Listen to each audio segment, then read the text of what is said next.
संविधानों के वर्गीकरण के पश्चात हम अरस्तु द्वारा प्रतिपादित संविधानों के वर्गीकरण की आलोचना करते हैं। विभिन्न सारे विचारकों ने ये माना है कि अरस्तु ने संविधानों का जो वर्गीकरण किया है वो वर्गीकरण दोषपूर्ण है। आलोचना की उसने दोषपूर्ण कहा है। उसका कारण क्या है?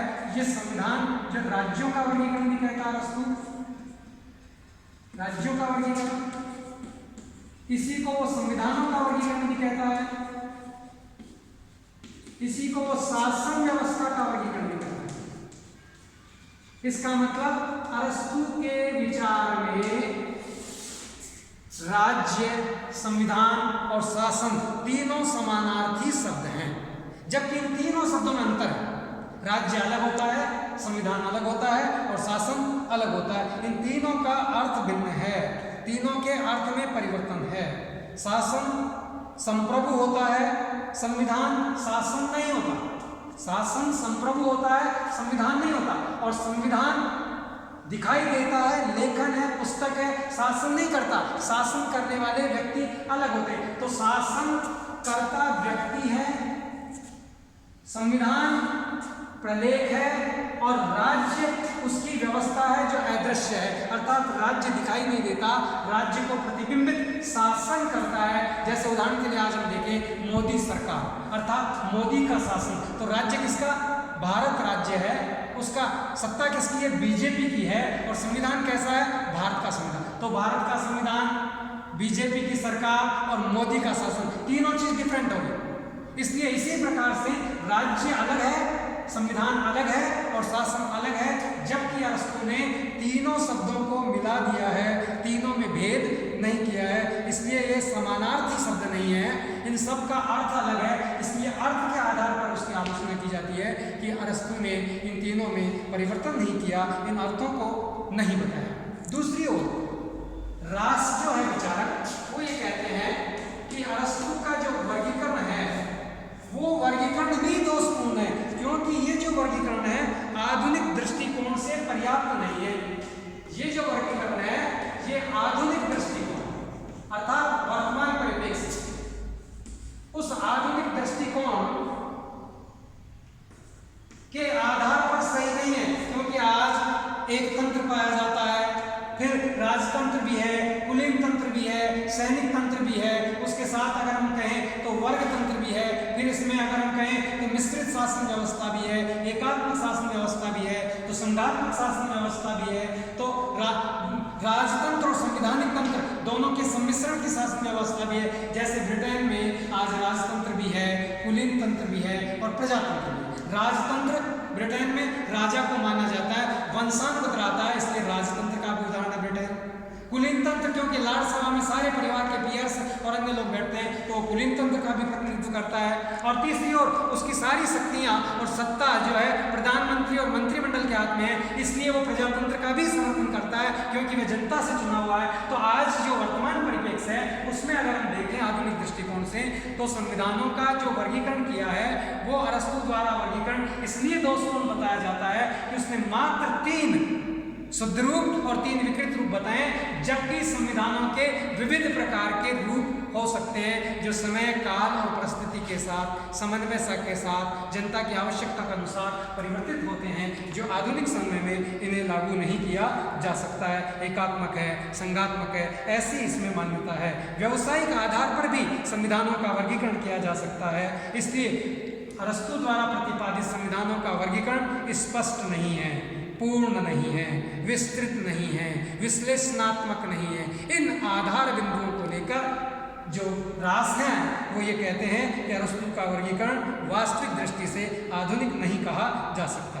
दूसरी ओर अगर हम इसकी बात करें तो वर्गीकरण के साथ साथ वो ये कहता है कि ये राजतंत्र की बात, कुलीन तंत्र की बात, प्रजातंत्र की बात करता है, परंतु वास्तव में तो सत्ता जो है किसके लिए काम करती है? कृषक के लिए कार्य करती है, मजदूर के लिए कार्य करती है, व्यापारी के लिए कार्य करती है, सैनिक के लिए कार्य करती है, पुरोहित के लिए कार्य करती है, विधानमंडल के लिए कार्य करती है। तो ये जो इतने लोग हैं, उन लोगों को संविधानों के वर्गीकरण में वह शामिल नहीं करता है। और जिसका लिए शासन किया जाए वही शासन से भटकता रहे, वही शासन से दूर रहे, तो शासन के वर्गीकरण को श्रेष्ठ वर्गीकरण या पूर्ण वर्गीकरण नहीं कहा जा सकता। अतः अरस्तु का जो वर्गीकरण है ये अपूर्ण वर्गीकरण है, अर्थात न तो ये वर्गीकरण स्पष्ट है और न ही ये वर्गीकरण वैज्ञानिक है।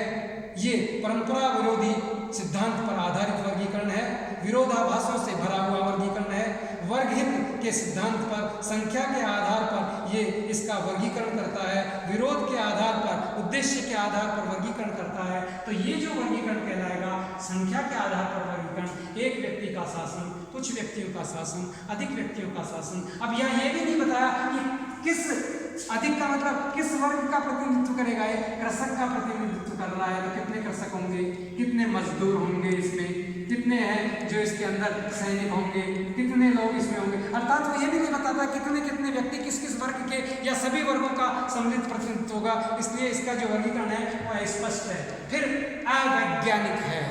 अवैज्ञानिक इसलिए कहता है, विज्ञान ये कहते हैं जिसमें क्रमबद्धता होती है, जिसमें परिवर्तन सही रूप से होता है, जिसमें उद्देश्य निश्चित ही नहीं होते, उद्देश्यों को क्रियान्वित किया जाता है। तो इस वर्गीकरण में विज्ञान नहीं है, वैज्ञानिक नहीं। अरस्तु स्वयं राजनीति विज्ञान का जनक है, उसने प्रतिपादन वैज्ञानिक दृष्टिकोण से करने का कार्य किया, परंतु पूर्णतया शुद्ध वैज्ञानिक रूप से परिवर्तन संविधानों का वर्गीकरण दिखाई नहीं देता है। परिवर्तन का कारण केवल मात्र उद्देश्य में परिवर्तन होने से ही परिवर्तन नहीं होता, परिवर्तन को प्रभावित करने वाले अनेक कारण होते हैं, जैसे स्वयं की लिप्सा हो सकती है, पद के द्वारा अर्थात राजा के द्वारा जनता का अहित हो सकता है, दूसरे राष्ट्र के द्वारा आक्रमण किया जा सकता है। तो परिवर्तन के अनेक सारे कारण हैं, कोई एक कारण नहीं है। जो क्रांतियों के क्षेत्र में बताता है कि प्रजातंत्र में क्यों परिवर्तन होता है, कुलीन तंत्र में क्यों परिवर्तन होता है, राजतंत्र में क्यों परिवर्तन होता है, परिवर्तन के मूल कारण क्या हैं और परिवर्तन के सामान्य कारण क्या हैं, ये तो बताता है। पर वो वैज्ञानिक दृष्टि से ये नहीं बता पाता कि ये चक्रीय परिवर्तन होता है। तो पहले राजतंत्र के बाद निरंकुश तंत्र आएगा, राजतंत्र के बाद सीधा वर्गतंत्र भी तो आ सकता है, राजतंत्र के बाद सीधा वीरतंत्र भी तो आ सकता है। एक राजा को हराकर सारी जनता आ जाती है और शासन करने लग जाती है, जैसे रूस में बोल्शेविक क्रांति हुई 1917 में और जारशाही का अंत हो गया और एक शासन व्यवस्था पूरी परिवर्तित हो गई। तो ये कहना कि राजतंत्र कुलीन तंत्र में बदलेगा, कुलीन तंत्र वर्गतंत्र में बदलेगा, वर्गतंत्र प्रजातंत्र में बदलेगा, प्रजातंत्र वीरतंत्र में, अर्थात एक सिस्टम से सर्दी के बाद गर्मी, गर्मी के बाद बरसात ही हो, ऐसा नहीं है। शासनों में परिवर्तन राजतंत्र के बाद वर्गतंत्र भी आ सकता है, या राजतंत्र के बाद निरंकुश तंत्र भी आ सकता है, या राजतंत्र के बाद डायरेक्ट वीरतंत्र भी आ सकता है। इसलिए ये कहना आधार सत्य नहीं है कि राजतंत्र के बाद केवल निरंकुश तंत्र ही स्थापित होगा।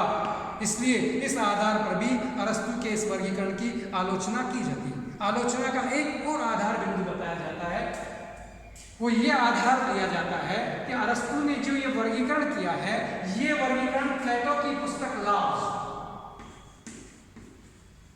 प्लेटो की पुस्तक है लॉज, उस लॉज में प्लेटो ने अपना उपादर्श स्थापित किया था और वो उपादर्श जो है विवेक पर आधारित था, विधि पर आधारित था। और जो उसका उप आदर्श है, अर्थात प्लेटो के उप आदर्श को अरस्तु अपना आदर्श मान लेते हैं और उसमें जो वर्गीकरण किया है वही वर्गीकरण एज इट इज उठाकर अरस्तु रख देते हैं। इसलिए अरस्तु के इस वर्गीकरण को मौलिक वर्गीकरण नहीं कहा जा सकता, स्वयं अरस्तु द्वारा क्रिएट वर्गीकरण नहीं कहा जा सकता। हाँ, अरस्तु इसकी विवेचना करता है, व्याख्या करता है इसमें, परंतु ये तो जो वर्गीकरण है ये प्लेटो का वर्गीकरण है और प्लेटो के नाम की जगह अरस्तु इसे अपना वर्गीकरण बताता है। तो ये स्वाभाविक वर्गीकरण नहीं है, अस्वाभाविक वर्गीकरण है। प्लेटो के नाम पर इसे वर्गीकरण होना चाहिए था। कानून की सर्वोच्चता के आधार पर जो विभाजन होना चाहिए था, ये केवल उद्देश्यों के आधार पर नहीं होना चाहिए था।